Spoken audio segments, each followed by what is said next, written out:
अगले साल 15 दिन की ध्यान शिविर यहाँ पे होगी। तब तक में ये सत्संग भवन तैयार होना चाहिए।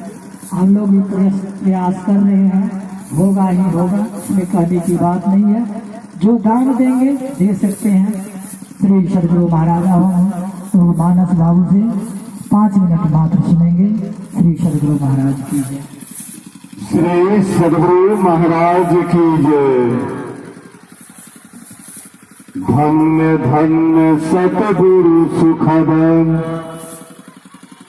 महिमा कहीं न जाए।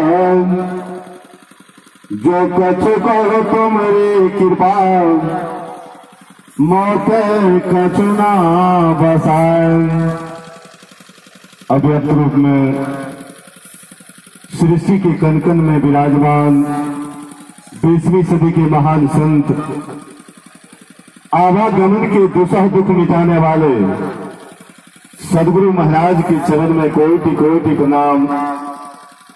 व्यक्त रूप में मंचासीन, गंगा को पवित्र करने वाले स्वामी श्री गुरुनंदन जी महाराज के चरणों में कोटि कोटि प्रणाम।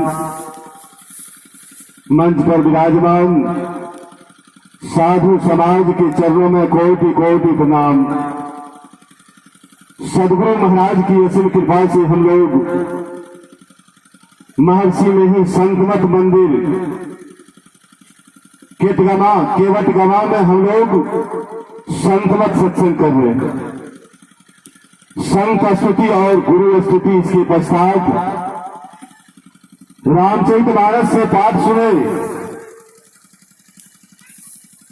कि मनुष्य को इस संसार में भक्ति किस प्रकार करना चाहिए।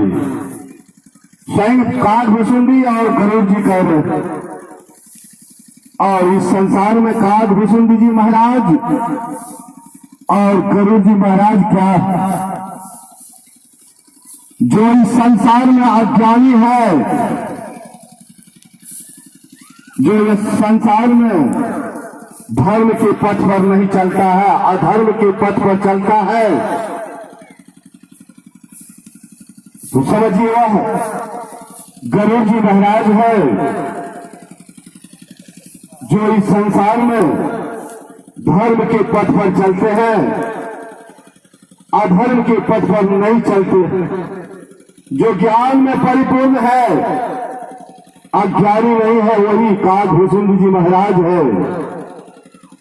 और काकभूषुंडी जी महाराज कह रहे हैं कि शिव आज सनकादिक नारद, जे मुनि ब्रह्म विचार विशारद। सबकर कर खगनायक एहा, करिए राम पद पंकज नेहा।